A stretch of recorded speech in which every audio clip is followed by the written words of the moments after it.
Hace años que estamos tratando de coordinar algo juntos y la verdad que él ha trabajado en tantos organismos internacionales y siempre está en tantos lugares que es difícil poder coordinar, pero para mí es un placer enorme y un honor enorme escucharlo. Uno de los problemas que tuvimos es justamente cómo pensábamos qué tema puntual hablar, porque Ale, con toda la trayectoria que tiene, sabe mucho de todo. Con lo cual queremos aprovechar mucho el tiempo de escucharte a vos. Una preocupación muy grande que tenemos, por supuesto que se da en el marco de la pandemia, todo se exacerba en este marco, todo lo que estaba mal está peor y todo lo que estaba bien tampoco está muy bien. Pero uno de los temas que nos preocupa mucho, bueno, es el tema de la violencia, por supuesto, los niños víctimas de violencia, sobre todo en este contexto, la salud de los niños, la salud mental, la salud física también, que comentaba antes, y bueno, escucharte a vos todo lo que puedas ayudarnos también a nosotros a pensar estrategias y sistemas para poder solucionar algunas de las cuestiones que trajo agravada esta pandemia. Bueno, ahora sí, me apago yo, me apago el micrófono y lo escuchamos.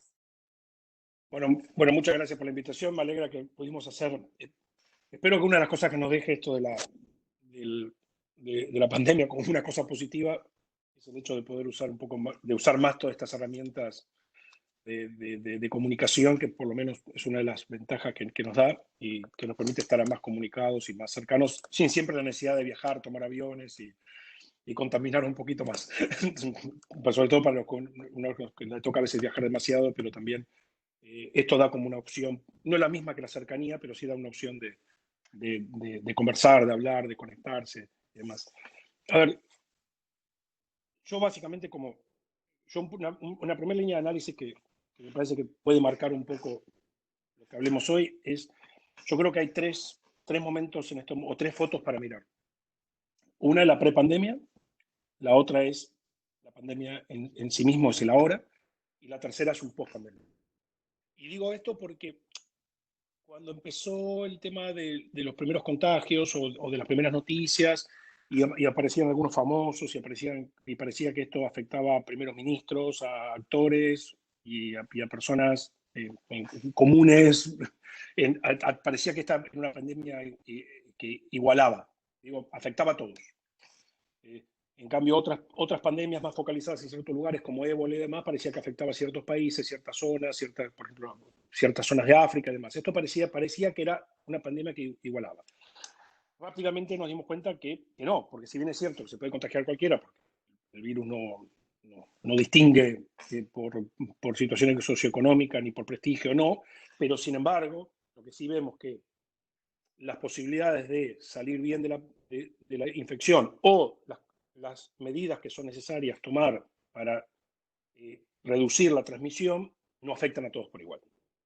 Entonces, claro, esto lo que arrastra es el previo. Es decir, si en el previo las situaciones que no se pudieron resolver pre-pandemia, la pandemia las colorea de una forma brutal. Yo vengo diciendo como repetidamente, y un poco porque es algo que tuvo que ver con mi trabajo de muchos años, que es hace décadas que todo lo que trabajamos en derecho internacional venimos diciendo, o en derechos humanos también, venimos diciendo que los derechos civiles, políticos, económicos, sociales y culturales son indivisibles, son interdependientes. Esto se declaró formalmente, así como con gran fuerza, como estándar, allá en 1993 en la Conferencia de Viena de Derechos Humanos, pero, sin embargo, ha costado mucho trabajar en esa idea de que no hay un derecho, es decir, las personas uno no las puede dividir por derechos. No hay, por un lado, ejerzo mis derechos civiles, otro lado, ejerzo mis derechos políticos, y otro día ejerzo mi derecho a salud y otro día ejerzo mi derecho a la educación. Si no hay una interdependencia, no hay una conexión entre los derechos, lo que pasa es que en algún punto tenemos flancos débiles y las personas no terminan realmente de explotar toda esa concepción de sujeto de derecho que siempre hablamos. En niñez y adolescencia, todo lo que alguna vez me escucharon o que hemos hablado de más, yo siempre hablé de sistema de protección integral y esa idea del sistema de protección integral, justamente la integralidad la compone la interdependencia de los derechos. Es integral. Y esto va mucho también a la respuesta por supuesto, es central trabajar en la reacción que tiene que tener el Estado para dar herramientas a los chicos que tienen alguna situación de negligencia, abuso, etcétera, pero también tenemos que pensar qué hacemos para la prevención de eso. ¿Sí? No siempre es llegar después, sino cómo hacemos para llegar antes. Y esto es mucho más notorio en aquellas situaciones de exclusión social donde no es porque las personas en situación de mayor pobreza o situación de pobreza tienen ninguna proclividad a mayor abuso, pero sí condiciones extremas de pobreza o de denigración hacen que las familias puedan tener situaciones donde el abuso se puede producir de una forma o negligencia se puede producir. Esa negligencia a veces queda como una responsabilidad de los padres o de las personas más cercanas de ese chico, pero en realidad viene de una cascada de políticas sociales que tienen que combatir las causas. Entonces, si yo tengo una vivienda totalmente inadecuada, totalmente inadecuada para el clima, que está al lado de un riachuelo contaminado y además viven 15 personas en una habitación y media, algo ahí no está bien. Hay problemas de intimidad, hay problemas de espacios, hay problemas del lugar donde se vive. Entonces, hay un montón de cosas que se pueden, que esto impacta más. Hoy hablamos de una de las formas de estar protegido de la transmisión es una casa, de quedarse en la casa. Claro, pero ¿qué casa? ¿Son todas las casas y todas las comunidades están preparadas y están en buenas condiciones como para prevenir transmisión? ¿O hay casas que la situación de hacinamiento es tal que es peor que la afuera? Entonces, la prepandemia marca también cómo pasamos la pandemia. Y esto es una realidad. Claro, ahora tampoco se le puede pedir a los estados que hagan todo juntos durante la pandemia. Si los estados están superados, porque es lógico estar superados, porque por más que se puede haber pensado ciertas cuestiones, esta situación de cierre casi absoluto de todo es absolutamente inédita en la historia de la humanidad. No tengo la referencia, no he estudiado hasta dónde lo de 1918, que es el antecedente más fuerte, como masivo en términos de epidemia, hasta dónde podemos encontrar algunas similitudes, pero por lo menos podemos hablar de esto no pasó en los últimos 100 años. Entonces, hoy no lo podemos pedir a los estados que hagan todo juntos. Hasta que no haya una posibilidad de tratamiento exitoso o una vacuna, obviamente los estados toman los recaudos que pueden y uno de los grandes, de hecho la OPS-OMS tiene como punto, tienes 3 pilares fundamentales en este momento como reacción a la pandemia. Uno es salvar la mayor cantidad de vidas posibles, obviamente. La otra es protección de los trabajadores de salud, porque son los que están en el frente de esta batalla. Y la tercera, que es muy importante, es tratar de disminuir la transmisión lo más posible. ¿Por qué? Porque disminuir la transmisión implica dar más tiempo. Y dar más tiempo de respuesta, que también está relacionado con el salvar vidas. Es decir, muchas de las situaciones que han pasado, donde los países que se han encontrado superados, tema de disponibilidad de camas, tema de disponibilidad de recursos, tema de humanos. Entonces, ahora, mientras se hace todo eso, yo he participado en varios webinars y demás, entonces alguien decía, bueno, tenemos que incrementar el derecho a la participación para que las diferentes, los pueblos indígenas, para étnicos, para niñas y adolescentes, para que las personas mayores, para que participen y tengan decisión en las decisiones que tomamos durante la pandemia. A mí me parece espectacular. Como persona de derechos humanos, yo vengo trabajando en el tema de participación, reconozco que lo que no se hizo en los últimos 10 años sobre participación es muy difícil hacerlo en el medio de esta crisis. Entonces, ahora, eso no nos quiere decir que nos tenemos que dar brazos cruzados. Para no quedarme solo con la idea de los niños y adolescentes, es decir, hace 2 o 3 semanas participé en un webinar de CEPAL sobre personas mayores. Y yo lo decía, es decir, hace años que venimos hablando del tema de... ¿Te desconectaste?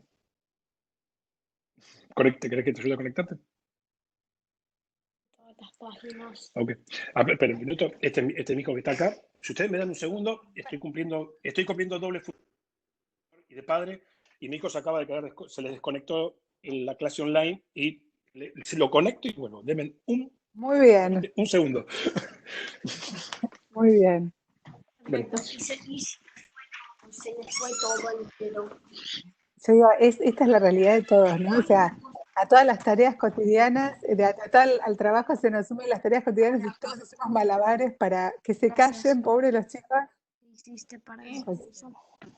Sí, tal cual. Y si estás también por ahí, a alguno de los asistentes le pasa que están prestando atención a... Sí, aprendí 2 cosas. Que tienen que resolver un problema matemático. Aprendí que lo único importante en cuarentena es tener algo lindo para ponerse arriba, no importa lo que tengas abajo. Hijo conectado. Ahí está, vamos.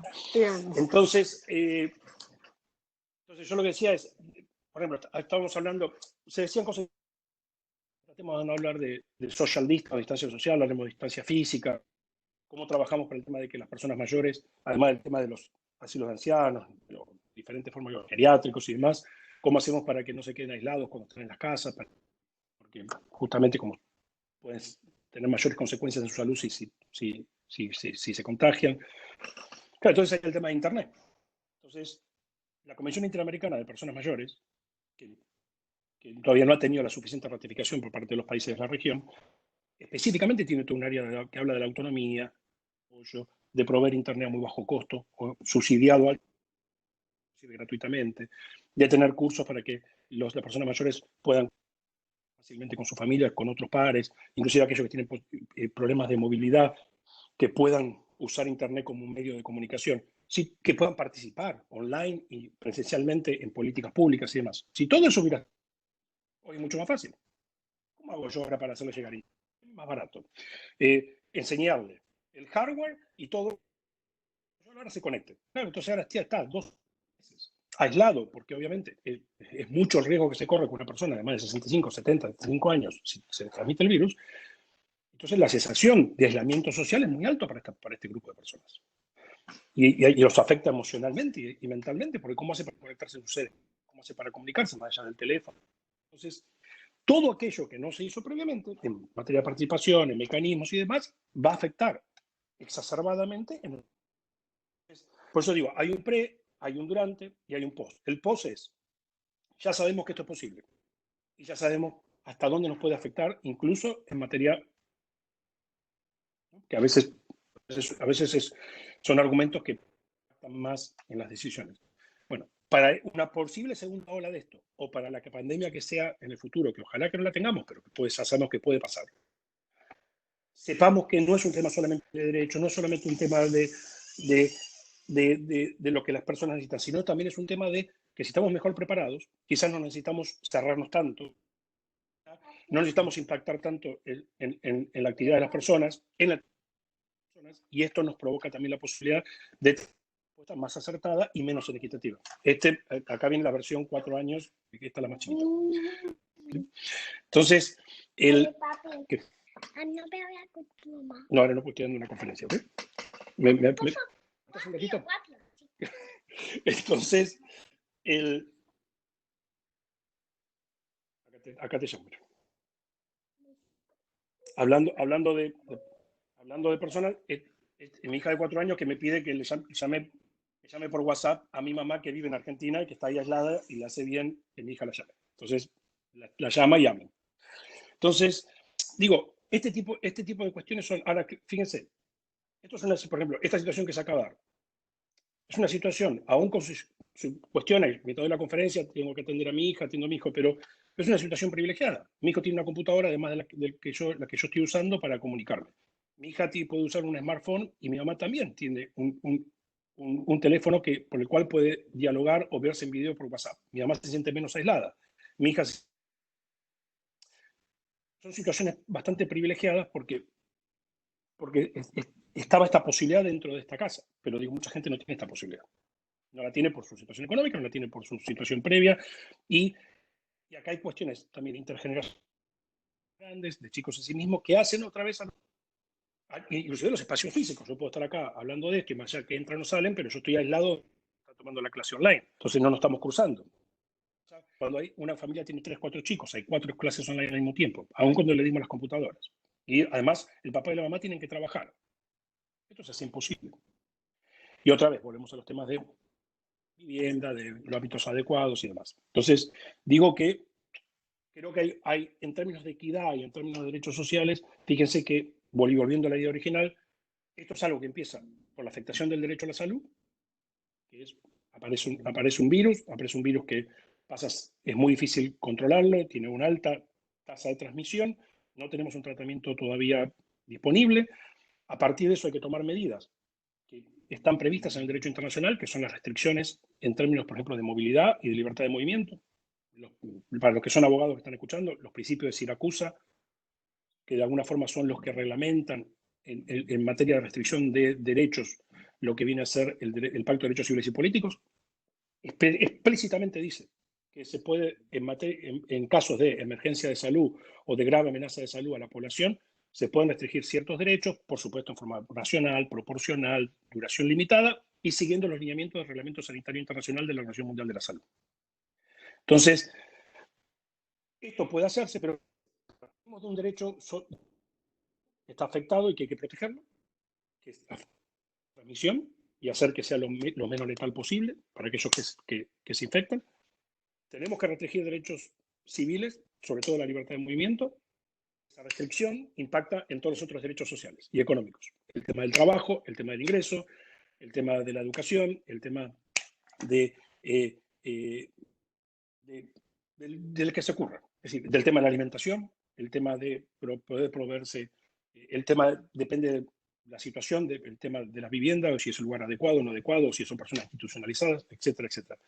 Entonces, nunca queda muy claro, por eso decía, muy colorido esta interdependencia entre los derechos. Uno afecta al otro innecesariamente. Y esto se transforma hoy en una escalada. De hecho, fíjense que más allá de las quejas que pueda haber en un país o en otro de la gente en términos de si hay test disponibles o no hay test disponibles sobre el sistema de salud o no, la mayor cantidad de quejas hoy de la gente es que las restricciones no le permiten ejercer su trabajo, ejercer su empleo, su medio económico, están siendo retrasados en la educación. Es decir, las quejas no vienen tanto por el tema del derecho a la salud, vienen por todos los otros derechos que están, pero que fueron afectados para poder proteger el derecho a la salud. Entonces, esta interrelación se ve más que... Y en realidad, esta es la realidad siempre. Lo que pasa es que esta pandemia lo que hace es tan visible y nos afecta tanto a la vida de todos, que hoy, claro, hoy esto genera todo esto. Pero las personas que se enfermaban de otras cosas, como cirrosis o de otro tipo de enfermedades, condiciones básicas que no estaban satisfechas o por condiciones ambientales que no estaban dadas, a esas personas también le afectaban otro tipo de cosas. Y los derechos estaban claramente manifestados como hay un desequilibrio y un derecho le afectaba al otro. Lo que pasa es que eso afectaba a un sector de la población, a otro sector de la población, y no afectaba en forma masiva. Sí, podríamos identificar en muchos estados diferentes cuestiones que le afectan a uno o a otros, claro, pero no afectivamente esto no estaba tan coloreado. Sí, aquellos que trabajan en ciertos lugares, que trabajan con poblaciones indígenas al lado, que trabajan con ciertos grupos de personas en otros. ¿Sí? Yo sé que es un tema súper polémico, no digo para entrar en profundidad, pero por supuesto que esto resalta mucho más todo el problema y esto se ve en todos los países. El tema, por ejemplo, de las personas en situación de institucionalización, personas privadas de libertad, etc. Pero el problema de las personas privadas de libertad es nuevo. Nunca. Pero ¿cuánto hace que los expertos en criminología o en victimología o las personas que hablan de política criminal venimos diciendo o han dicho una sentencia, y estoy hablando de sentencias, estoy hablando de personas con prisión preventiva, que una sentencia para cumplir una condena en una cárcel no tiene que venir con una transmisión ni de tuberculosis, ni de hepatitis, ni de VIH. Pero en hacinamiento es imposible tener un ambiente saludable para las personas. Entonces, estos son temas que ahora, claro, ahora queda tan coloreado, porque además el riesgo es intenso, porque además lo que pasa en lugares de institucionalización, de privación de libertad, puede afectar además a la persona que trabaja ahí y esa persona lleva eso a su casa, porque este es un virus de altísima transmisión y de fácil transmisión además. Entonces, claro, todo queda mucho más coloreado. Pero no es nuevo. El concepto no es nuevo. Simplemente esto queda mucho más coloreado porque estamos hablando de una situación de alta transmisión donde afecta todo. En el sentido de la transmisión sí afecta todo por igual. Cualquiera puede infectarse y de a poquito vamos conociendo un poco más cómo pueden ser las vías de transmisión, pero tampoco están tan claras. Sigue habiendo dudas de qué pasa en la superficie, qué pasa, cuánto tiempo se sostiene en el aire, si la máscara nos brinda una protección suficiente o no. Digo, hay todavía muchas dudas que no nos permiten entonces, y eso genera más temor y por lo tanto genera una mayor situación y todo queda mucho más, como decía, mucho más contrastado. No quiero seguir hablando así de corrido, sino dejar un espacio para que... Pero esto era como para empezar a iniciar o para empezar a generar un poco de ruido. Ale, yo te hago una pregunta antes de empezar a hacer preguntas. ¿Existe en el mundo algún sistema de detección de violencias? O sea, nosotros acá lo que hacemos es hablar con los maestros o con los pediatras para que no esperen que el niño acuda, sino que entremos a las casas por estas tecnologías o por la que se pueda, de la forma que se pueda, por teléfono o yendo al barrio. ¿Existe alguna forma de detección de violencias dentro de las casas en el medio de esta pandemia? Yo no lo he investigado ahora, no ha salido. Vengo acumulando artículos de diferentes cosas que me van saliendo y que me Dentro de OPS tenemos subgrupos armados de investigación que tienen que ver con esto de mirar el durante, pero también el post-pandemia. Y con la gente de investigaciones también de OPS están nutriendo. Pero claro, esto está generando un montón de cuestiones y yo voy como clasificando por cosas, pero no tengo estudiado el tema como tal. Ahora, sí creo que hay, otra vez, creo que acá hay dos cosas que pueden ser interesantes. Una es la previa, que es hasta cuán efectivos éramos en captar situaciones, que por supuesto ahora esto implica una situación mucho más compleja, porque antes podía ser complicado captar, pero la facilidad de la captación, entre comillas, era que el chico estaba fuera de la casa a ciertas horas, o la mujer, en caso de violencia de género, estaba fuera de la casa a ciertas horas, entonces tiene posibilidad de contactarse o tengo posibilidades en el ámbito del colegio, en el ámbito de salud, de percatarme que un chico está en una situación que me está dando una señal. Ahora es mucho más difícil porque está dentro de la casa. Entonces, una primera cuestión, sobre todo, creo que es interesante, es habilitar diferentes instrumentos o formas. Por ejemplo, tengo entendido en su momento, sé que algunos países lo hicieron, creo que Argentina también lo había hecho, el tema de habilitar el WhatsApp, habilitar diferentes formas para poder transmitir y usar la tecnología como una forma de pedido de auxilio, sabiendo que en situaciones donde hay un agresor en el lugar, y sobre todo en lugares que no hay muchos espacios, es mucho más difícil hacer un llamado o explicar lo que está pasando. Pero creo que para aquellas situaciones donde sabemos que puede haber una historia de violencia o sabemos que puede haber ciertas predisposiciones o demás, acá creo que es muy importante algo que además que es importante no solo durante la pandemia, pero durante la pandemia se hubiera hecho más importante todavía, que es la capacidad de establecer relaciones más de uno, de confianza con personas claves en materia de servicios sociales y demás. Y esto es una cuestión que yo siempre un poco lo he criticado, que es en general lo que uno percibe cuando uno recorre América Latina, y por lo menos en mi experiencia trabajando en lo que es sistema de protección y evaluando sistema de protección de infancia, es la duplicidad. Es decir, y duplicidad en realidad habla de a dos, pero en realidad no sé, no me sale ahora la palabra, pero cómo tendría que decir, en vez de duplicidad, tendría que tratar de reflejarme a 5 a 6 formas paralelas de trabajar. Y esto es porque en materia de ciertos, cuando uno quiere llegar a ciertos lugares, en vez de llegar en forma unificada con un equipo, y por supuesto hay excepciones, uno puede encontrar ciertos lugares en ciertos lugares de América Latina que sí se trata de trabajar de esa manera, en general lo que uno encuentra es que porque los sistemas no terminan de forma realmente articulada y coordinada y demás, a veces, si lo capta alguien del sistema de salud, entra por un corredor y termina por otro. Si lo capta el sistema de educación, va por un lado y va por el otro y se saltea etapas. Si lo capta el sistema de niñez, tiene otra forma. Y además, muchas veces esto duplica o triplica intervenciones, por ejemplo, las trabajadoras sociales que trabajan para el juez, o las trabajadoras sociales que trabajan para el de niñez, o las que trabajan para el sistema de salud. Entonces, estoy bombardeando ese lugar con diferentes personas, entonces no termino de establecer una relación de confianza, una relación de uno en uno. Yo creo que relaciones de largo plazo de uno en uno harían que, por ejemplo, sé que hay una historia, o pasó algo con un hermanito antes, o esa mujer ya nos dio una bandera roja de que algo está pasando, me sería más fácil el seguimiento en una situación de pandemia porque tengo esa relación. Y no estoy tanto en la cuestión de y la vieja crítica también a los famosos llamados informes ambientales, viejos informes ambientales que después van tomando otros nombres, pero que finalmente son unas descripciones, pero que no terminan de establecer una relación de uno a uno con esa persona. Entonces, yo creo que es un problema sin pandemia, porque necesitamos fortalecer todos esos mecanismos. En la pandemia es mucho más difícil establecerlo claramente, porque no tengo hecho eso antes, como hago de confianza y como cómo esa persona o ese niño, esa niña o esa mujer sabe a quién le tiene que decir. Entonces, hoy lo único que le queda, salvo que tenga justo el teléfono de la persona o de alguien, lo único que le queda es acudir a uno de los números o WhatsApp o lo que sea para tratar de denunciar. Pero después viene el otro tema. Las personas tienen confianza en cómo reacciona el sistema. A ver, si el tema de la vivienda y el tema de la exclusión del agresor ha sido un problema histórico, porque muchas veces queda excluido la víctima, no el agresor, en una situación extrema como esta, de no movilidad, de restricciones, de que la casa en teoría es el lugar seguro, esto se complejiza mucho más. Entonces, otra vez, si hay disponibilidad de refugios, disponibilidad de mecanismos, todo eso complejiza más la discusión.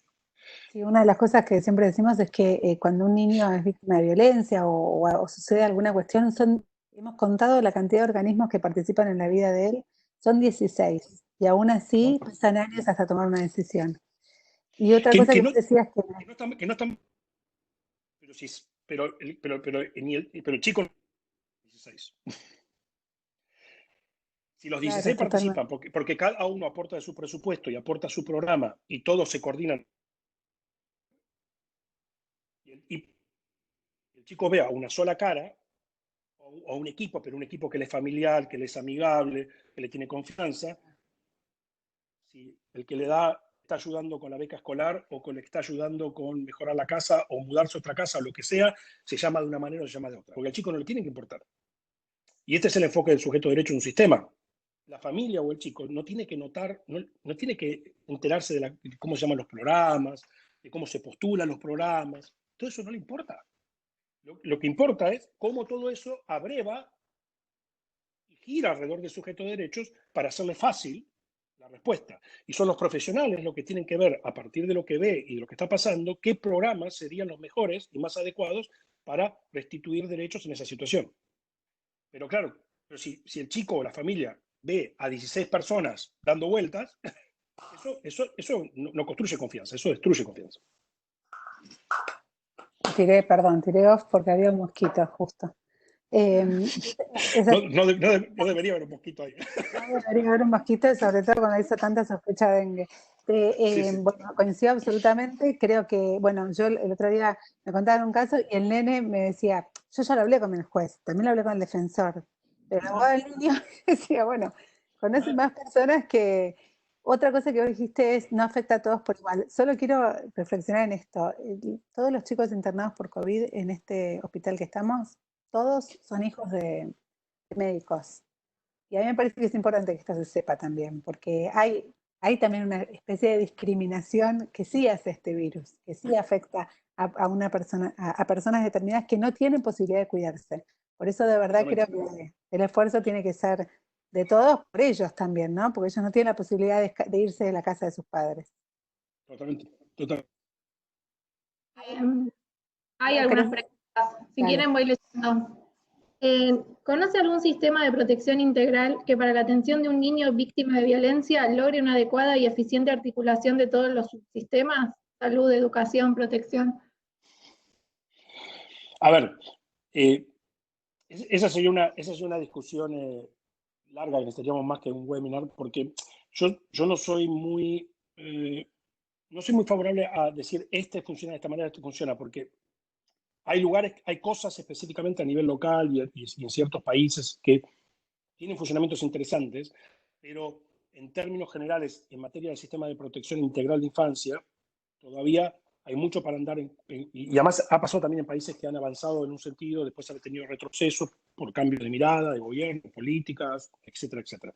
Entonces, yo creo que más, una pregunta que sale siempre en cualquier tema que uno hable en temas de derechos, enfoque de derechos o enfoques sistémicos y demás.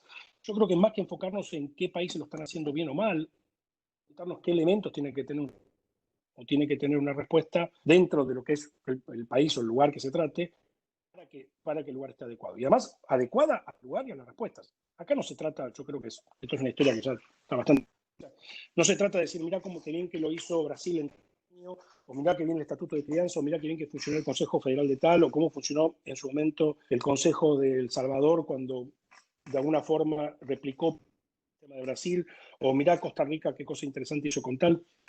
Que al final lo importante es, en el país que yo estoy, o en la localidad, o en la provincia, o en el municipio que yo estoy, con las herramientas que yo tengo, con el tipo de población que tengo, con una mirada demográfica que yo tengo, con el que yo tengo, qué sistema necesito. Ahora, puntos centrales, siempre hablamos de sistemas. Entonces, yo creo que un sistema es un sistema. Y si es un sistema, funciona con un enfoque sistémico. Y en esto le doy un ejemplo. Los sistemas pueden funcionar mejor o peor. Hay gente que podrá decir, uy, la verdad que este Ministerio de Salud acá funciona muy bien por esto.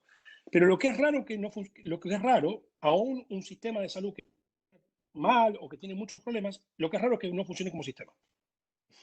Es decir, a mí me cuesta mucho encontrar y evaluar algo, un sistema de salud y preguntarle al médico, y usted, discúlpeme, cuando usted se encuentra con una gripe, ¿qué hace? No, yo le doy unos yuyitos, le doy un té de hierbas. No, tienen los medicamentos autorizados, estos son los medicamentos que puede utilizar, este es el procedimiento que se utiliza, esto es lo que se hace. Cuando uno evalúa la infancia, uno le pregunta no sé, en una provincia le pregunta, por ejemplo, al municipio, ¿lo que usted qué hace? Bueno, nosotros lo que hacemos es esto. Y en la misma provincia, o en el estado, en Brasil, o lo que sea, le pregunta al regional, le dice, no, nosotros hacemos otra cosa. No, nosotros nuestro enfoque es más tal.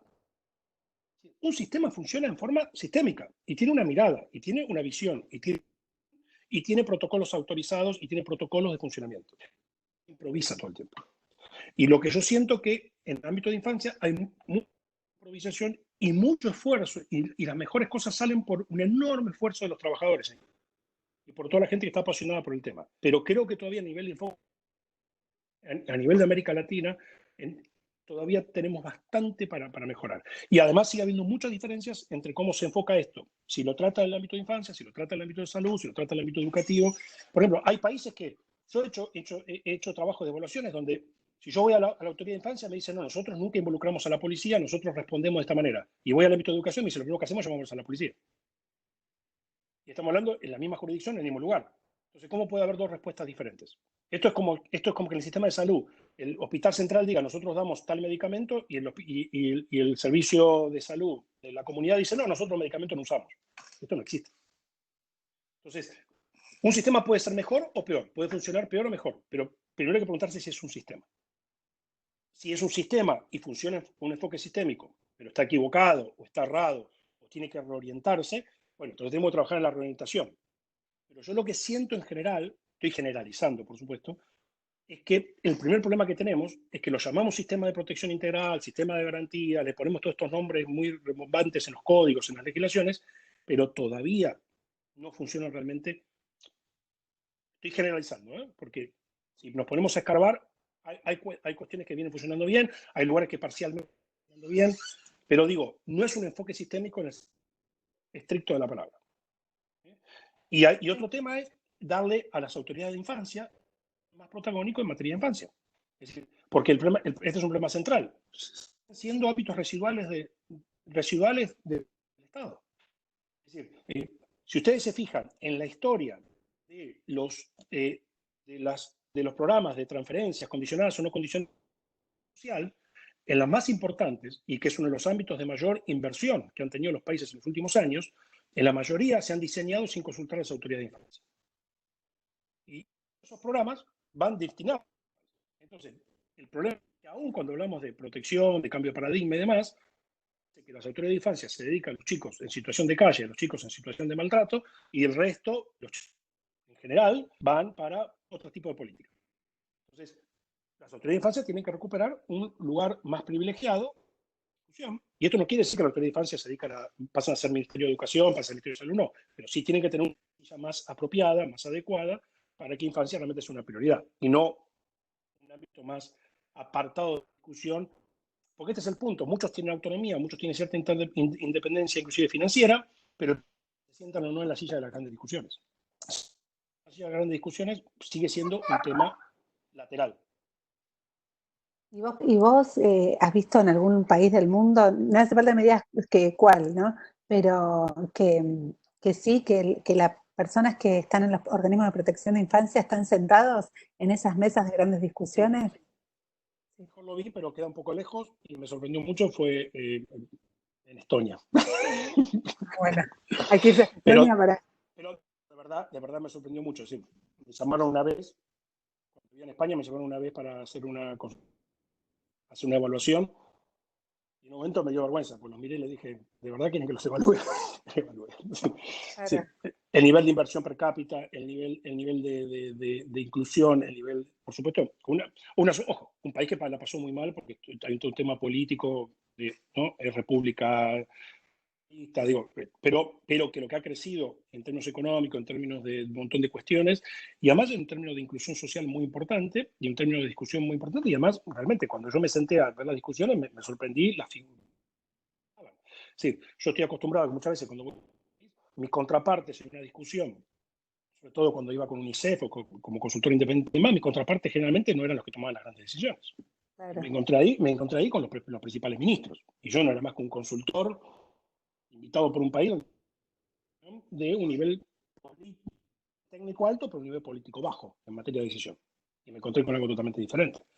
Y me quedé sorprendido.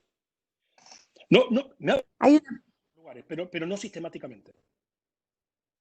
Son miles de temas que encima preguntan diverso, con lo cual me encanta. Te voy a llevar para otro lado, que me encantó una pregunta que dice, que acá es un problema recurrente, el tratamiento mediático de la infancia, en realidad más de las víctimas de infancia. Es increíble cómo, bueno, acá se vulnera continuamente y de hecho ni la propia justicia nos ha hecho lugar a una medida que intentamos que sea general de algo que debería ser sin medida judicial, que es la prohibición de dar información que afecte la intimidad de los niños. ¿Cómo es en el mundo esto? ¿Existe algo en el mundo?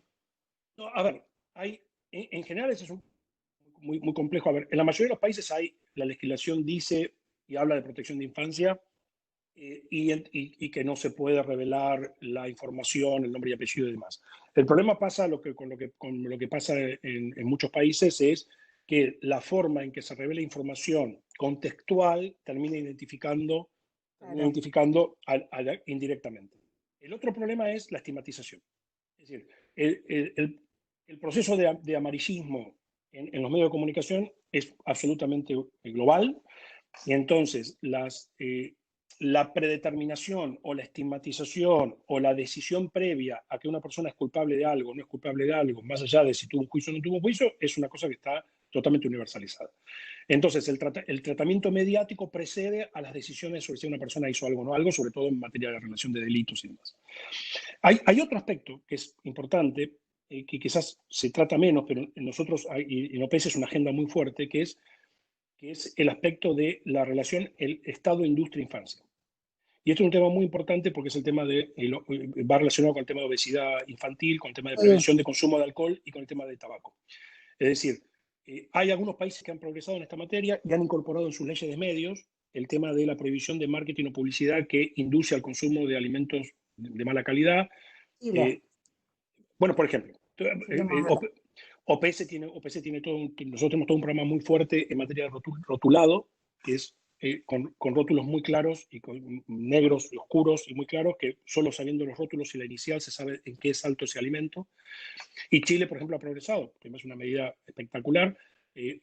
La industria lo llevó a juicio a Chile, pero la Corte Suprema falló en favor de la decisión del Ministerio de Salud, que es y es un ejemplo muy conocido, el famoso tigre de Zucaritas de Kellogg's, en Chile no se puede usar más.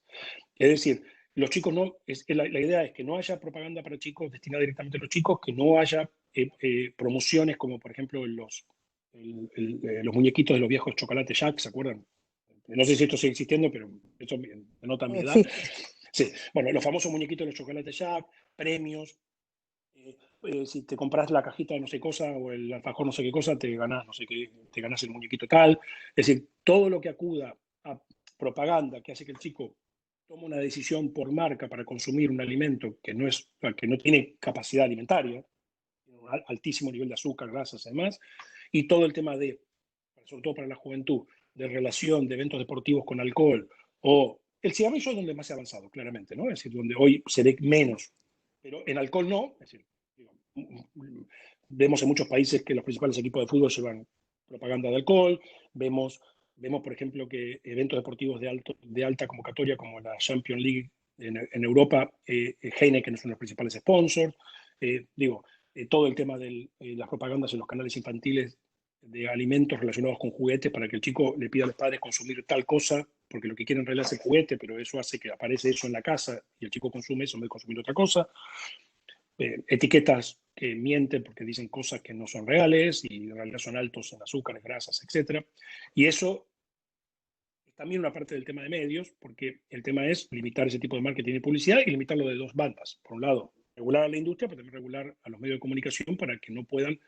Y después hay otra parte más educativa, que son las agencias de comunicación, que son las que finalmente hacen los avisos, es decir, responsabilizar. Y ahí no estoy hablando tanto del tema de sanciones, estoy hablando más bien de un tema de, así como creo que en violencia de género y en otras cuestiones se ha crecido mucho en este sentido, y hoy todavía hay advertisement, propaganda, que no se dan cuenta que están promocionando un mensaje equivocado, donde objetivizan a la mujer, donde promueven violencia y demás, pero esto a través del Twitter, a través de los medios, las redes sociales, se denuncia y finalmente muchas empresas tienen que sacar ese aviso. Pero acá viene un tema de concientización también de las agencias de publicidad, que entender que la creatividad para transmitir ciertos mensajes publicitarios hoy tiene que estar acompañada de responsabilidad social. Y esto es, no seas creativo, ni ni generes humor perjudicando la imagen de ciertas personas o promoviendo productos que no son adecuados, porque la crisis, esto es muy interesante porque además en niñez mucha gente establece esta dicotomía como si fuera una dicotomía que no dialoga bien. Dicen, hablan de hambre y tienen obesidad. Sí, claro. Pero lo que no entienden es que hay una obesidad que no es porque comen muchos productos buenos. Hay una obesidad que es del comer mal. Y el comer mal también está relacionado con problemas de pobreza. Y esto en Estados Unidos se ve muy claro. Es decir, consumir una ensalada o consumir una ensalada de frutas o consumir frutas es mucho más caro que consumir un pack de McDonald's. El pack de McDonald's viene con la cajita feliz, entonces el chico está contento. Entonces, por $3, $2, compras algo que no compras, ni de casualidad compras un alimento más nutritivo, más adecuado, o frutas y demás. Entonces, en muchos países es más económica una gaseosa que el agua. Sobre todo si si el agua del grifo no es buena, tienen que consumir agua envasada, y el agua envasada es más cara que la gaseosa. Entonces, si yo no tengo dinero, voy a optar por la solución más económica. Pero era más perjudicial a largo plazo. Entonces eso trae obesidad, trae exceso de peso, trae problemas de salud, trae posibles diabetes en el futuro y trae impacto además en la economía del Estado, porque todo eso después es el sistema público de salud el que va a tener que sostenerlo. Exacto, sí, de hecho, a mí me encanta todo ese tema del sellado porque además es importante esto de que las escuelas, por ejemplo, no pueden llevar un alimento ni a la mañana ni al almuerzo que tenga más de que tenga un sello directamente, o sea, que si tiene exceso en azúcar o grasa o algo de eso, ya la escuela no lo puede dar y tiene que ver con la nutrición. Y lo de los sellos es muy interesante porque hace que cualquier persona, aún una persona que tenga problemas para leer, puede entenderlo rápidamente. Totalmente. En cambio, ustedes saben que tratar de dilucidar en un supermercado si ese producto que tiene o no tiene de la lista de atrás es casi inteligible. Y además, por supuesto, hay muchas trampas. Dicen este producto es light o es diet y en realidad sí, porque capaz que bajo en azúcares, pero es altísimo en sodio. Entonces, lo que se hace con este enfoque, este rotulado nutricional que promueve OPS-OMS y que Chile ha adoptado es, si tenés tantos de estos sellos, ese producto es altamente malo. Pero ahora, si tu problema es el sodio o la sal, este producto es malo porque tiene el sello justamente con la de sodio. Entonces, bueno, uno tiene el azúcar, otro tiene sodio, otro tiene todos los sellos. Bueno, si tiene todos los sellos, desaparece. Ale, te hago una pregunta, no sé si esto es materia si lo están investigando o tenés algún reporte. Acá creció un 30% durante la cuarentena los delitos de grooming o los delitos de la mal llamada pornografía infantil, ¿viste? La viralización de imágenes y videos con contenido sexual de niños, niñas y adolescentes. Quería preguntarte si es un dato que está manejando el mundo o no, la verdad que no me ha tocado, no he estado mirando eso, no es un tema que tampoco esté muy, a ver, está, pero no está en la agenda directa del mandato de OPS directamente, sí indirectamente porque tiene que ver, pero no es una agenda directa. En eso trabaja mucho UNICEF y trabaja mucho también lo que es la oficina de lo que es la relatora de todo el tema de violencia y demás. He leído, sé por las discusiones que hemos tenido que hay un aumento, claro, obviamente. Consumo. Sí, hoy la gente está online, los chicos están masivamente online, entonces empieza a haber situaciones de hackeo y de uso también de engaño a personas mayores también en materia de temas. Ha subido el uso de la herramienta online como una forma de robo de datos, de phishing, de diferentes cosas. Es decir, lo hablamos previamente cuando estábamos probando el sistema. Es decir, lamentablemente, en muchos de los métodos escolares online ha habido situaciones de hackeo, de intervención de personas que han mostrado imágenes, que han insultado, que han generado situaciones. Ahora, volvemos a lo mismo. El problema no es el acercamiento online, el problema es, esta cosa lo único que hacen es colorear los problemas que tenemos como sociedad en general, ¿no? Todavía. Y antes hablabas del consumo. Bueno, tengo miles de preguntas, pero hay una que te quería hacer preguntar. Hablaste también, y ahí creo que Noris Pignata te hizo alguna pregunta, hablaste también del contexto. Está Noris conectada. Noris. Está Noris ahí preguntándote. Hablaste del consumo. Yo les cuento, yo cada tanto miro que hay preguntas, pero no las llevo mientras estoy hablando y porque hay un montón. Pero entonces no llego a ver la gente que está conectada. Pero dudo si estás ahí. Hablabas de los contagios en las cárceles. Con respecto a los contagios en los institutos, donde se alojan a los niños que han cometido, a los adolescentes que han cometido algún delito, estos contagios también existen. ¿Existe en este momento alguna... A ver, todos sabemos que todos los que están dispuestos en institutos es por una disposición judicial, no es una decisión administrativa. No es una administración... Sí. No es una decisión administrativa, sino que es una decisión judicial. La pregunta es, entiendo que los jueces en este momento deberían ser absolutamente restrictivos para la restricción de libertad, pero cuando la defiende igual, ¿existe alguna forma de cuidar la salud en especial?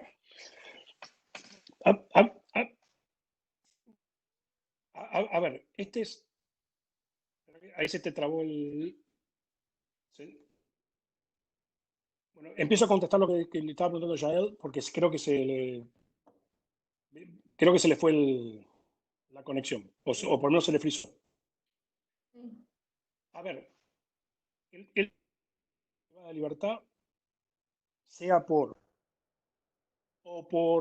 cualquier otra cuestión, y de pseudo protección también, porque esto va para todos por igual. Por supuesto, en caso de privada de libertad hay que hacer algunas distinciones, obviamente, pero vamos a ver, ¿quiénes son las personas normalmente institucionalizadas o privadas de libertad? Las personas que cometen delitos, las personas mayores en los modelos geriátricos o de asilos, personas con discapacidad intelectual, en los famosos manicomios o pseudomanicomios o clínicas, etc. Los adolescentes, algunos por comisión de delitos, otros por temas, los llamados famosos asistenciales. Ahí tenemos un grupo de personas, claramente. En algunos países, por haber cometido alguna de las leyes migratorias. Entonces, y este es un que yo decía hoy del pre, durante y post. Si en el pre se hubiera hecho lo que había que hacer, que son seguir las recomendaciones ya repetidas hasta el hartazgo de lo que hay que personas en materia de instituciones, hoy tendríamos una situación mucho menos compleja. Primero, voy por uno. Migrantes. Ningún migrante tiene que estar detenido, privado de libertad, por haber cometido una infracción migratoria. No estoy hablando de delito, estoy hablando de por haber cometido una infracción migratoria. Pasó la frontera sin permiso o tenía una visa y se extendió. Está prohibido la detención de migrantes. Se puede detener un migrante por si lo está a punto de deportar. Es una posibilidad. Es un periodo muy breve. Si se cumplieron con todos los requisitos de la deportación, si se chequearon que se puede deportar a esa persona, si se cumple de no devolución con la persona del país que va a volver, ok, es una posibilidad. Y de niños. En el caso de niños es otro régimen mucho más complejo. Ok, necesitas tener un lugar por 24 horas porque lo tenés que deportar mañana, ok, pero lo que estoy hablando es muchos países tienen detención de migrantes. Entonces, esto no tendría que haber existido. En el caso de las personas con discapacidad intelectual, la Argentina tiene, de hecho, una ley de salud mental polémica porque no todo el mundo está de acuerdo, pero excelente, ha sido elogiada hasta el hartazgo en el ámbito internacional, y lo que llama básicamente, la tiene también Uruguay, la tiene en varios países, se llama a la desmanicomialización. Es decir, las personas con discapacidad intelectual no deben estar en centros de larga estadía y lo que se debe trabajar es en el ámbito comunitario. Puede haber personas que en ciertos momentos, para estabilizar un brote psicótico, necesitan un tratamiento por un tiempo determinado, sí, por supuesto.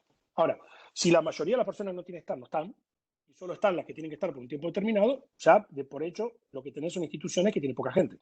Entonces no hay ninguna posibilidad de hacinamiento. Con las personas mayores lo mismo, si se trabaja a largo plazo en materia de autonomía de las personas mayores, los asilos o los ámbitos de asilos de ancianos o geriátricos serían mucho menos. Si además estuvieran muy controlados cumplirían con las condiciones que tienen que cumplir, porque ahora es el tema del COVID, pero alguna vez fueron los incendios, otra vez fueron otras cosas, y entonces otra vez no tendríamos condiciones de hacinamiento y tendríamos situaciones más excepcionales. Y en el caso de niños, niñas y adolescentes, es la misma situación, deberían estar institucionalizados la menor cantidad posible, ya lo saben, no se lo voy a explicar a todos ustedes, tenemos que transitar a modelos lo más familiares y comunitarios posibles, y en aquellos lugares que sí, porque sabemos que hay situaciones que son muy difíciles de resolver, que los chicos están en una situación de institucionalización, en un hogar de puertas abiertas, si funciona como un hogar no de hacinamiento y de números enormes, y funciona como una casa, será como una casa como cualquiera, con muchos hermanos. Y entonces será mucho más fácil establecer la situación de distanciamiento social, no tanto entre ellos. Digo, yo en mi casa no tengo a mis hijos distanciados. Es decir, pero sí puedo generar situaciones de distanciamiento, de manejo del lugar y demás. Y con las personas privadas de libertad pasa lo mismo. Sí. La mayoría de los países de la región tiene alto el tema de la prisión preventiva.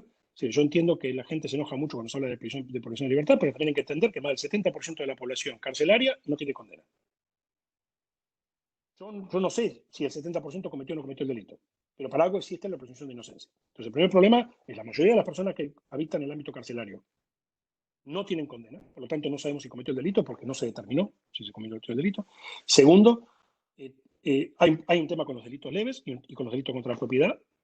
Y por supuesto, cuando se descarta todo eso, aquellas personas que realmente no pueden retomar su libertad aún en una situación de emergencia, yo inmediatamente con todas las otras medidas, que son mucho más fáciles tomarlas en forma previa y no tomarlas de urgencia en el medio de la pandemia, porque además no me permite distinguir bien, no me permite establecer, no tengo programas establecidos. Es decir, acá no se trata una persona que cometió un delito, aunque sea leve, o que tiene una prisión preventiva, liberarla y no seguirla. No, si yo tengo los programas establecidos y tengo forma de seguimiento y tengo tobillera y tengo un montón de cosas, yo puedo establecer formas en que esa persona vuelve a un lugar o va a un lugar que tengo establecido, pero sin que implique un riesgo en el caso que haya un riesgo potencial a la sociedad. Y después tengo que distinguir delitos leves de delitos graves. No estamos hablando de situaciones de delito contra la persona. No estamos hablando de una persona que puede haber cometido un homicidio. Entonces, o que cometió un homicidio. No estamos hablando de una persona que puede haber cometido una violación. Entonces, en esos casos, si yo ya descomprimí ese lugar, la posibilidad de distanciamiento social y de no transmisión de enfermedades, no solo de COVID, de tuberculosis, de HIV y de todas otras que se transmiten habitualmente en los ámbitos carcelarios, entonces yo lo reduzco. Porque si en un lugar que tiene capacidad para 100 personas, no está habitado por 500 personas. Porque este es un problema también de los ámbitos carcelarios, que hay hacinamiento, que no son adecuados, que no son salubres, que no hay el tratamiento, que no se tratan las enfermedades a tiempo, que no se previenen las enfermedades a tiempo y que no se practican las básicas cuestiones. Hay guías publicadas hace años de Naciones Unidas sobre metro cuadrado por persona en el ámbito carcelario. No es nuevo, tiene décadas. Entonces, si cumplimos el metro cuadrado por persona en el ámbito carcelario es un lugar donde se cumple la condena, pero sigue siendo digno. Y lo que tiene que ser es digno. Yo lo lamento mucho por las personas que tienen una mirada retributiva y creen que la persona que cometió un delito tiene que ser tratada indignamente. Obviamente yo nunca me voy a sumar a esa idea. Yo creo que la respuesta estatal no puede ser más indigna que el que cometió el delito. La respuesta estatal tiene que ser adecuada y humana. Aún para el que comete un delito y aún para el que comete un delito grave.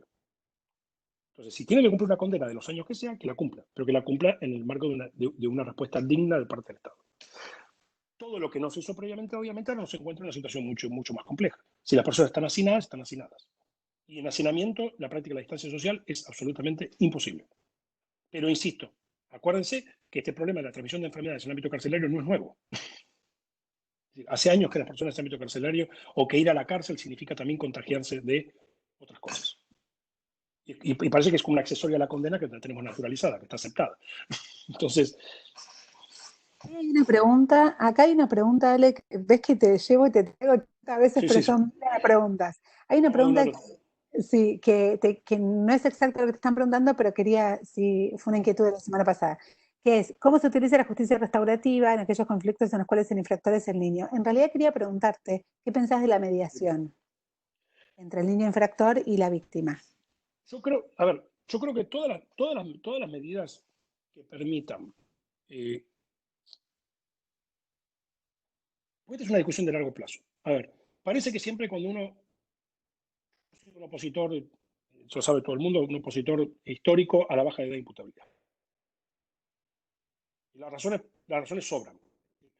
por principio y además por eficiencia. Está demostrado que el aumento de la edad de imputabilidad y el aumento de la pena en el ámbito de los adolescentes tiene efecto cero. O en realidad tiene un efecto retrógrado, porque como lo ingreso antes al sistema carcelario, y como el sistema carcelario está comprobado que no hace nada bueno, entonces lo que hago en realidad es agravo las situaciones, y cuando ese chico retoma la libertad está en una situación mucho más agravada en cuanto a su carácter, en su posibilidad de cometer delitos, etc. Entonces, además gasta una fortuna. Y esto no es un estudio de izquierda, porque digo, siempre el tema de izquierda, derecha, no. Digo, hay un estudio de Harvard, que yo hace unos años compartí con varios países cuando estaba haciendo tareas con UNICEF, que habla sobre la situación en Estados Unidos de la privación de libertad de menores de edad y la tasa de reincidencia con un costo promedio de $100.000 por año, la tasa de reincidencia en algunos estados es del 82%. Entonces, creo que eso dice todo. Así, no logro nada. Ahora, entonces, pero la idea no es no tener reacción al delito. Porque inclusive cuando podemos discutir por qué un chico comete delito y por qué entra en conflicto con la ley penal y cuáles son las causas de origen y cómo deberíamos combatir esa causa de origen, ¿no? Para ver qué hago yo para que el chico no llegue a cometer el delito. Y que muchas veces el chico además es el que queda aprendido, pero no toda la red, ¿no? El mejor ejemplo es la vieja calle Libertad, donde uno hacía sus primeros pasos como abogado y era muy fácil comprar cosas robadas. ¿Te acuerdas a muchos años los estéreos? Pero los estéreos los robaban los chicos. El chico iba preso y el señor que lo vendía en la calle Libertad al lado de tribunales seguía vendiendo estéreos robados. ¿Cómo es el tema? Algo no funciona ahí. Es decir, pedimos mano dura para el chico, pero todos los abogados iban a la calle Libertad a comprar los estéreos. No sé cómo es el tema. Pero bueno, entonces, pero más allá de las redes y todas estas cuestiones, yo creo que toda medida que tiene que ver con tratar de darle al chico algún nivel de responsabilidad, que entienda que lo que está pasando está mal, y al mismo tiempo tenga una respuesta a la víctima, porque sí, yo creo que el sistema penal tiene que ser más amable y tiene que incorporar a la víctima en la discusión, pero la tiene que guiar también. Estamos hablando de un chico. Entonces, a lo que hay que tener cuidado es con sistemas que le da a la víctima todo el poder. Es decir, no tenemos que pasar de un sistema que la víctima no funciona y no existe a un sistema donde la víctima decide si graciosamente decide que el chico es de su simpatía y le da la posibilidad. Entonces, porque hay una función pública del Estado que es la protección del niño. Y volver a las causas de raíz de esto. Porque también para que el chico comprenda la situación y que entienda que lo que hizo está mal y que hay que revertirlo, sobre todo hablo de los delitos más leves, ¿no? Donde el chico lo que hace está cometiendo hurtos todo el tiempo y algunos robos, es entender la situación por la cual el chico está pasando. Si yo no le cambio ciertas circunstancias de origen y de raíz, el chico no va a terminar de comprender lo que está mal. Porque es parte de su vida. Y porque además termina la audiencia y vuelve al mismo lugar donde estaba la situación. Y que de alguna forma lo compele a volver a hacer lo mismo. Entonces, tenemos que cambiar también la circunstancia, tenemos que cambiar la situación entre las autoridades y los ámbitos de exclusión, cuál es el rol de las autoridades de la fuerza de seguridad, cuál es el rol en los ámbitos comunitarios, cómo trabajar con líderes comunitarios, cómo empoderar a esos chicos y darle una utopía y una forma diferente de valorización, cómo le cambiamos la escala de valores a esos chicos. Porque también tenemos que entender que a veces el delito es una forma de sobrevivencia. Y no solo por el tema del económico, sino también porque es una forma de imponerse o de destacarse en el lugar donde vive. Y eso también es una forma de sobrevivencia. Eso se ve muy claro en la forma de pandillas en algunas zonas de Centroamérica. Pero también se ven en ámbitos de otros países. A veces es una forma de sobrevivir, a veces es una forma de destacarse en el lugar que está. Entonces, para algunos es el fútbol, para otros es otra cosa, a veces para unos chicos lamentablemente es esa opción. Entonces, ¿cómo cambiamos esa escala de valores? ¿Cómo entramos con política pública? ¿Cómo entramos con Estado para cambiar esa escala de valores? Entonces, yo creo que es pero nunca el concepto de no baja imputabilidad o el concepto de no llegar a usar el sistema penal en su totalidad para el ámbito de niñez implica no tener respuesta. El no tener respuesta es la peor de las ideas. El tema es tener respuestas creativas, tener respuestas diferentes y realmente ver si podemos cambiar la situación. Y después hay un tema de fondo que es el más complejo de todos. Es cambiar las condiciones socioeconómicas de donde viven muchos de estos chicos. Es decir, siempre vamos a terminar yendo al origen, ¿eh? Que es si las situaciones de raíz del problema están siendo satisfechas o no. La verdad que hay un montón de preguntas y me parece que a lo largo de todas como que se fueron contestando todos los temas. Creo que quedaron dos por ahí pendientes que te hago. Una es, volviendo un poco al tema, antes cuando hablabas, ¿cómo considera que se podría limitar la injerencia de la industria en la infancia y el Estado? Esto creo que tiene que ver cuando hablabas de el etiquetado y demás, me parece que llegó en ese momento. Dado que se cuentan las leyes y la rotulación que prohíbe su venta a menores de 18 años, cuando la mayor parte de los fumadores, por ejemplo, los bebedores a los 14 años, ya, bueno, ahí. A ver, como todo no hay una respuesta única, pero a ver, es una combinación de cosas. Primero, cómo romper con ciertos modelos que seducen al consumo. Esta es la primera cuestión. Es decir, el éxito del cigarrillo durante muchos años ha sido inducir a un modelo de consumo. Si fumabas, además muy patriarcal, muy masculino, si fumabas te llevabas a la mujer más bonita, tenías un auto deportivo espectacular y famoso, por ejemplo, en Argentina, viajabas por todo el mundo y eras un playboy súper interesante. Entonces, digo, eso transmite una imagen. Entonces, la imagen transmite una imagen de éxito.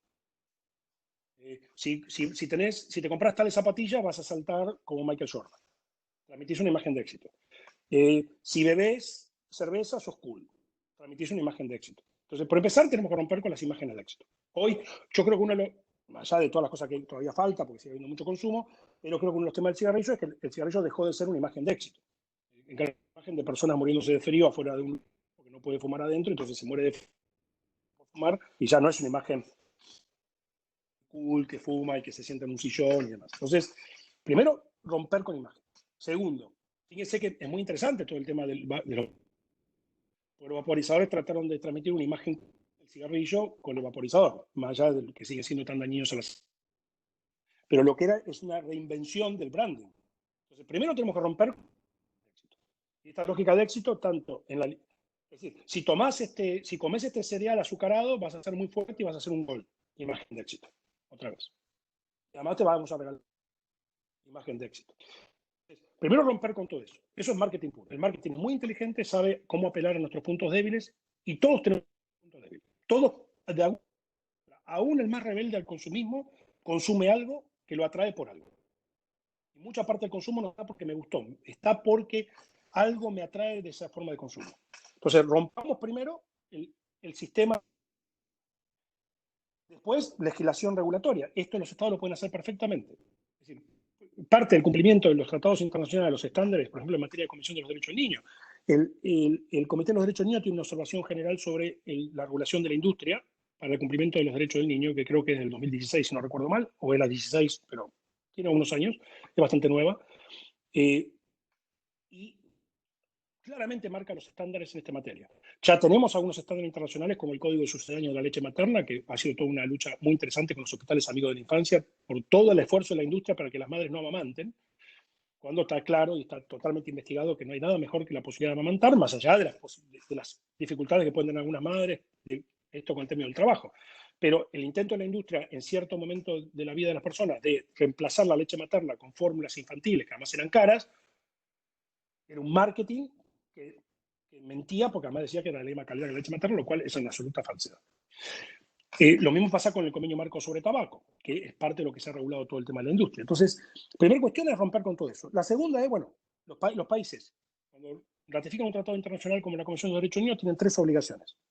Una de ellas es proteger. Y la de proteger es proteger de la interferencia en derechos de los terceros. Ahí viene la regulación de la industria. Entonces, los países en realidad, como dice el Comité de los Derechos del Niño, si omiten regular, están incumpliendo con la Convención de los Derechos del Niño. Entonces, la omisión de regular a la industria en el marketing de alimentación, de alimentos malsanos, de alcohol y de cigarrillos, claramente sería una omisión. Después nos va a quedar el ámbito informal. Pues yo prohíbo el consumo, rompo con la necesidad, rompo con la lógica del marketing y seguramente, como en todas las cosas y como ha pasado en la historia, va a haber formas informales y redes informales de consumo, de venta de alcohol, de venta de cigarrillos y demás. Y eso hay que hacerlo con vigilancia y con cumplimiento de las leyes y siendo cauto en la forma de que se sancionan a los comercios que tratan de promover y que venden a la 1 o 2 de la mañana, venden productos alcohólicos, por ejemplo, a adolescentes y demás. Pero Pero esta es la misma lógica que el consumo también de drogas. Es decir, porque cuando uno recorre los barrios, yo ahora estoy sentado acá en Washington y demás, pero digo, uno ha recorrido bastante los lugares. Y cuando uno recorre los lugares y le pregunta a la señora, a cualquier señora, le dice, bueno, ¿cuál es el problema de acá más importante? El tema de la droga. Ah, sí, acá sí, la vende el señor de allá. Claro, la señora sabe y la fuerza de seguridad no lo sabe. A mí nunca me pasó de ir a algún barrio de los más extremos que se le pueda ocurrir, en el lugar del mundo que a usted se le puede ocurrir, y cuando yo preguntaba cuáles eran los principales problemas y seguía el tema de la droga, que la gente de la comunidad, la propia comunidad, no supiera dónde se vendía. Curioso, ¿no? Que la gente lo sabe y cuando uno va a las autoridades le dice, bueno, estamos investigando, estamos viendo. Es como el tema de los famosos misterios en la década del 80 de la calle Libertad. Si no combatimos la causa del problema. Sí. Bueno, te hago la última pregunta. Quiero agradecerles a todos porque la verdad que se nota el interés en la charla. Hay una infinidad de preguntas. Espero digamos, que se hayan respondido a lo largo de esta conferencia. Y antes de hacerte la última pregunta, les quiero aclarar a los asistentes que vamos a entregar certificados. Para eso les vamos a compartir ahora en el chat un formulario de Google para que completen sus datos con su casilla de correo, así se los podemos estar mandando seguramente la semana que viene. Y la última pregunta que me quedaba para hacerte era, dice, ¿cómo lograr la articulación efectiva entre programas y organizaciones que permitan una intervención desde la corresponsabilidad? A ver, voy a interpretar acá. La palabra corresponsabilidad puede tener muchos parámetros. Yo voy a interpretar y voy a aprovechar para pasar mi mensaje. ¿Sí? Si el que hizo la pregunta no quería decir eso, que me disculpe. Yo tengo un problema con la palabra corresponsabilidad y voy a decir cuál es. Yo creo que he revisado no menos de 50, 70, no sé, proyectos de ley, políticas de infancia en América Latina y algunos países de otras regiones. Cada vez que yo veo la palabra corresponsabilidad en todas estas políticas y legislaciones, pone a la familia en pie de igualdad con el Estado. Y yo ahí tengo un problema, y serio. Es decir, por supuesto que la familia es un lugar central en la responsabilidad, y si usted mira mismo la Comisión de los Derechos del Niño lo dice muy claramente, es un lugar central, se va trabajando, es el lugar donde hay que apoyar, pero la corresponsabilidad lo que no tiene que eliminar es la responsabilidad primordial del Estado en esta materia. Y la clave está en el artículo 27 de la Convención. El artículo 27 de la Convención, que es el artículo más claro, más contundente de toda la Convención de los Derechos del Niño, dice claramente que el Estado debe proveer incluso asistencia material para facilitar el trabajo de los padres en la crianza de los niños, en particular en materia de vivienda, vestuario y nutrición. Y es el artículo que además que habla de nivel adecuado y de vida digno de las personas, de los niños, niñas y adolescentes. Lo que quiero decir es, si la corresponsabilidad significa que los padres y las madres o los responsables están en pie de igualdad con el Estado en materia de responsabilidad de sus niños, yo ahí tengo un problema. Es el Estado el que tiene que garantizar, porque los niños son personas más allá de sus papás y sus mamás. Entonces, como cualquier persona que viene a este mundo, dentro de los que han estudiado sociología o derecho y demás, saben que hay una ficción en nuestros estados modernos que es el contrato social. Eso es una cuestión filosófica de entrada, que además son las que toman nuestras constituciones. Ese contrato social lo que dice es que yo le doy a un ente abstracto llamado Estado la administración de parte de mis derechos. Por eso le doy la administración de las fuerzas de seguridad, por eso le permito hacer reglas, por eso le permito imponer ciertas cuestiones que yo tengo que obedecer. La obligación del Estado en ese contrato social es proteger mis derechos. Ese chico cuando nace entra en el contrato social. No sabe, no es consciente todavía, pero entra en el contrato social. Pero el Estado sí lo sabe. Entonces, la primera importancia del Estado es darle las herramientas básicas y mínimas a esa familia para poder ejercer esa protección parental a sus propios hijos. Por eso, el riesgo de esa corresponsabilidad es volver en forma indirecta a las viejas leyes que llamábamos de situación irregular, en las viejas clasificaciones que hacíamos, en donde lo que hacíamos, le sacábamos los chicos a las familias porque decíamos que esa familia no estaba apta para educar a sus hijos. Y el Estado decía, yo no tengo la culpa, es la familia la que no está apta. Por supuesto que vamos a tener todavía familias con o sin recursos que cometen actos graves con respecto a sus hijos y el Estado tiene que intervenir y sacárselos. De lo que estoy hablando es de la generalidad. Lo que estoy hablando es de un concepto ideológico y de orientación. El que tiene que proteger los derechos del niño, niñas y adolescentes es el Estado y darle las herramientas y darle lo mínimo a esas familias para que lo puedan hacer. Y eso se hace a través de políticas públicas, se hace a través de políticas sociales.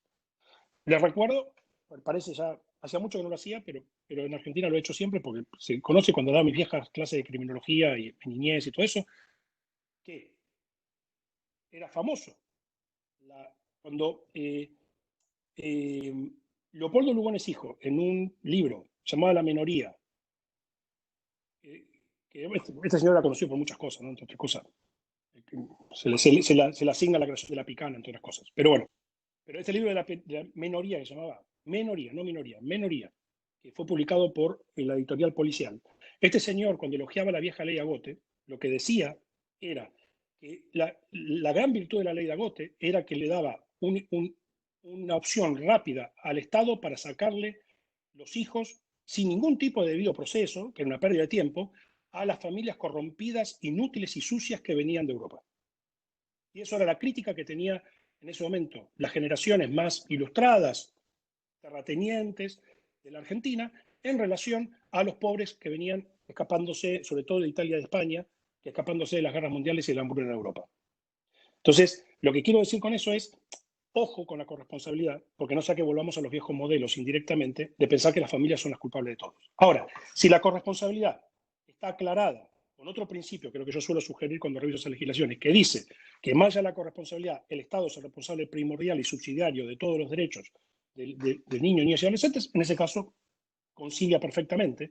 Y entonces lo que hay que trabajar es justamente con todos los programas disponibles, coordinados en forma centralizada con un sistema y de la mano con las familias nucleares o ampliadas para poder respetar los derechos de ese chico.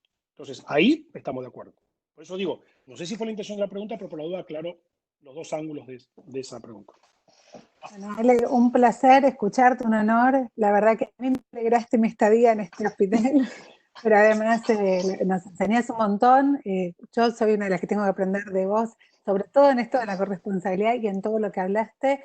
Y bueno, te agradezco un montón. Hemos tenido una audiencia impresionante, la gente aparte todo el tiempo haciendo más y más preguntas. Nuevamente, repetiremos esta, espero que esto dure un poquito más solo para repetir esto. Y bueno, nada, eso.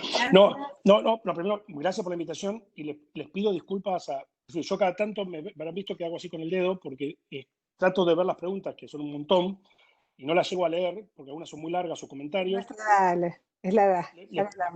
Sí, no sé, eso también es cierto. Les pido disculpas que no pueda responder todas. Hay comentarios y preguntas muy interesantes y quedarían para discusiones de mucho tiempo. Pero gracias por estar ahí, por preguntar, pero bueno. Y gracias por la invitación.